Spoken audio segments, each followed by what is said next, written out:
Guys, Mr. XP here today, and so I just want to quickly say sorry that I didn't do a video yesterday, or sorry, Sunday, because I was going to do a spare actions video, but it felt like I was just kind of at this point recycling old content, mostly because of people uploading videos or talking about roles and that stuff, and you've probably seen it from basically if you follow any other Destiny YouTuber in the world.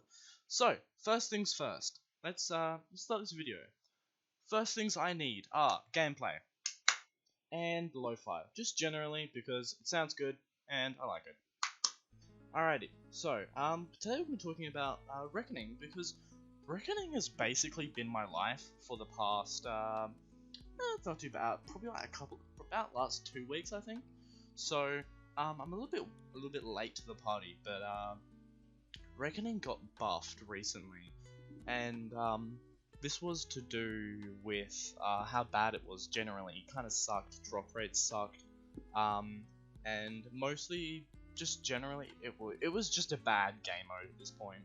And Bungie were like, yeah, we see that it's not the greatest, so they updated it and they actually made it a lot better. So through the update, if you guys haven't read it, it was update 2.5.2.2, I think. Don't quote me on that. So anyway, the things they added were a bad luck system, meaning that if you are playing tier 3 Reckoning, you'll get a drop after your third, I think it's third, yeah, third, and, no, sorry, yes, that's right. Tier 3, you'll get a drop after your third game, and tier 2, you get one on your fourth. But the thing with tier 3 is you have more weapons in the actual loot pool. So with tier 3, I'll show like a picture on screen that was made showing all of the weapons that can drop for each week respectively. So this week is the Shadow of Oryx, meaning that the weapons that can be dropped are Spare Rations and Bug Out Bag, but it can also drop the Gnawing Hunger and Doomsday, which is obviously an auto rifle and a grenade launcher. And these aren't, the Doomsday is actually a pretty decent weapon, but for the most part, you have a lower, so in tier 3, weapons will drop more. There's a higher drop chance, obviously, with the every 3 compared to the every 4 in tier 2. But with tier 2, you don't have to deal with Gnawing Hunger and Doomsday, where you only have to deal with Outlast and Bug Out Bag, obviously with Spare Rations, if this is like the thing you're obviously going for, which most of the time, I mean, let's face it, people aren't really playing Reckoning to get themselves a Bug Out Bag, are they? So anyway, I was actually doing some research last night because I was thinking about making this video, and I actually found the exact quote from DMG talking about everything that there is. So I'm basically just going to read out everything there is, and you know, the type of things that, like, the odds, basically talking about statistics, all those numbers and stuff. So if you guys aren't interested, you can jump to the next section in the video, which is be about loadout, which I'll put a timestamp on screen now. So currently tier 2 during Oryx weeks drops 3 weapons, obviously Spare Rations, Bug Out Bag, and Outlast. We know this because I've talked about them. Tier 2 Knights has 4 weapons: Night Watch, Last Man Standing, Lonesome, and Soul Survivor. Night Watch is a scout rifle, you probably know this. Last Man Standing is the shotgun that can roll with a 1-2 punch, meaning that if you're able to shotgun someone and then melee them, you can actually kill them. This is really good for if you want to try and 1v1 a super, mostly because if you do a bit of damage, shotgun them and then melee them, you actually kill them. Lonesome is a sidearm. Sidearm's kind of trashy. And Soul Survivor. Soul Survivor is an aggressive sniper, if I'm not misplacing. And it actually is a pretty decent sniper, but because it sits in your secondary slot, I feel that using something like Beloved is probably better. The odds of getting a specific one of these weapons is 1 in 3 and 1 in 4. So tier 3 has all 5 weapons available for the week, which is obviously this week. Well, would be last week, because when you guys see this video, reset would have happened. Anyway, 1 in 3, that happens by game 4. So 1 in 3 times 1 in 4 is 1 in 12. In about 12 runs, you should see a Spare Rations, for example. Now, this is talking about tier 3. Now, if we have a 1 in 5 and 2 runs for a drop, half see aspirations within 10 runs, as opposed to a 12 in tier 2. So basically what they're saying is tier 2 has the chance of a spare rations dropping in 1 in 12, where a spare rations in tier 3 is actually better, where you have a 1 in 10, if I've read that correctly. Now, I'm going to talk about loadout and stuff, because I think it's useful in a few little things that can be used.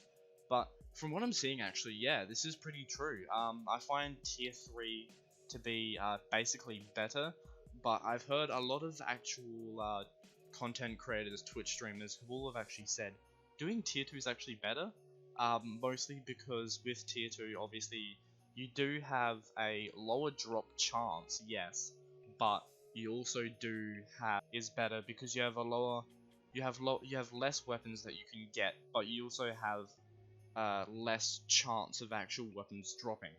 And as I said before, they did add in the bad luck system, but obviously actually getting the weapons to drop is kind of difficult.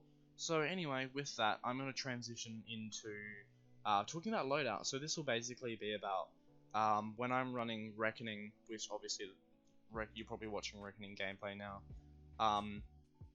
Yeah, I'm just going to be showing off basically the type of weapons and stuff that I think are good and, you know, should be using. Hey guys, and we're back. So this part of the video, just going to be talking about loadout type things. So when you're going into Reckoning, the type of weapons that I would normally recommend is based on what you're going to be doing. So obviously I play Hunter a lot, and it's just my main class mostly. So if I'm going to be doing damage, and we already have a tether, obviously I'll just run Celestial with Mountaintop, Recluse, and Swarm of the Raven. If you don't actually own these weapons, some things, because these two are pinnacle weapons, you could easily replace them. Swarm of the Raven could be replaced with a Doomsday actually. If you had a Doomsday that was that had spike grenades, because spike grenades is basically the main thing you want on them. It could also be replaced with an Edge Transit, a Play of the Game, other type of things if you don't have to have Swarm of the Raven. Just for instance, by the way, this weapon itself does drop from Iron Banner, so when you guys see this video, Iron Banner will be up. So if you guys want to farm out for a Swarm of the Raven, I highly recommend it because it is a killer weapon to use. Alrighty, so going up, we got Recluse. This could easily be replaced with, because this is a pinnacle weapon, you could replace this with a Tarabar if you are to do raids and able to get something from there. There isn't really a lot of good secondaries that I can think of. You could also use Mighty Mini Tool or the Callus Mini Tool, because Callus Mini Tool can actually run, like it can drop with Feeding Frenzy, so you could use the Callus Mini Tool and get a decent roll on that. And in the top slot, I'm using Mountaintop. Obviously, this is another pinnacle weapon. This could easily be replaced with Malicious Birthright, which, if you don't know, Malicious Birthright drops from the Lake of Shadows strike when it is part of the Nightfall. All you basically want to get is obviously another grenade launcher that has spike grenades. Also with my armor here, I mostly use tether because obviously I'm normally a tether hunter. So obviously for the most part, I mostly just kind of use this solstice armor. I do that normally. I do that mostly because I actually like how it looks. It has a pretty decent style on it. It's quite nice to look at, and the perks on it I actually have are generally pretty good. So obviously you got grenade launcher reserves. This is good for having that increased ammo. Ashes to Ashes it's okay. I mean, mostly because I didn't really have anything else better to get for it, so it was like, well, those two are kind of more PvP, like incentivized, so I'll just go and use my Ashes to Ashes. Arms, these have heavy, which is obviously really good for getting my grenade launcher with my swarm, and obviously enhanced grenade launcher loader, sorry, is really good, so I have less downtime having to need to crouch and hide so I can reload. Chest piece, this is SMG, so this is really good for my Recluse. And Unflinching, this is good for when I'm like just basically boss fighting, so that I can get the kill without having to deal with being flinched by an ogre, a knight, bowl, whatever.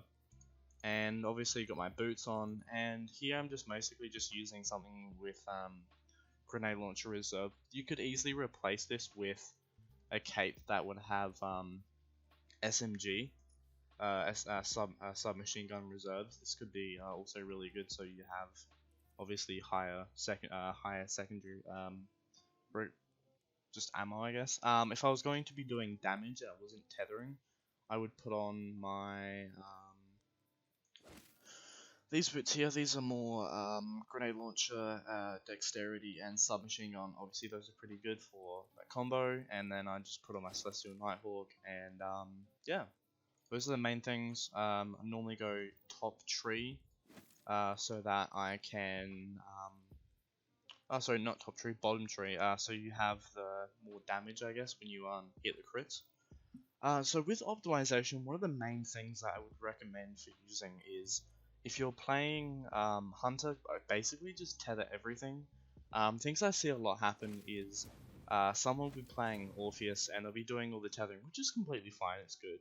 But what they'll do is they'll just tether like one thing and then that's just it. Normally it's recommended, well, the way I like to do it as well anyway, is I try to tether as much as humanly possible, because if I can tether as much as possible, I can create as many orbs as possible, I guess, allowing for my teammates to have more orbs. This is also really useful, obviously, because the more orbs that are generated from my tethers, you know, more wells that can be had, the more burning walls, which I'll get into later, more tethers, etc, etc. So obviously, if you're playing a warlock, you're probably just dropping wells on the point so that everyone can be staying alive, not having to deal with getting shot by snipers. If you're playing Titan, I would recommend using your mid tree, because you have obviously the big hammer, that's the burning wall, and tractor cannon. So if you don't know, because it's not a huge popular thing, but if you're using tractor cannon and burning wall at the same time, so you tractor the boss and then hit him with a burning wall tornado thing, whatever it's called, you actually stun lock them. This is really useful, obviously, because it freezes them in place, and then everyone else can pull out Swarm and Raven or Mountaintop if they have it, and just do really big amounts of damage. So obviously allowing for making it, just basically optimizing it and making it as quick as possible, which is really good. There isn't really a lot of other things that I haven't talked about. I've talked about drop rates and game modes that I think is the best so far. Talked about loadouts for I think each class respectively, and that's really about it. Yeah, so I hope you guys did enjoy this video. I'm probably next time I'm gonna upload will be day 1, or if not day 1, the day after Shadowkeep launch. Let me just quickly take a look at my calendar. Just before, but it was just before Shadowkeep launch. But what I might do is I might extend that a little bit and basically make it that Shadowkeep launches my first video, because there's a lot of patches and updates that are happening with Shadowkeep. Tethers getting buffed, so I want to see what that's going to be like as well. Yeah, so I hope you guys enjoyed the video. If you did, don't forget to like, subscribe, and comment. I'm Mr. FXP, and I'll see you in the next one. Into the mouth. Nice.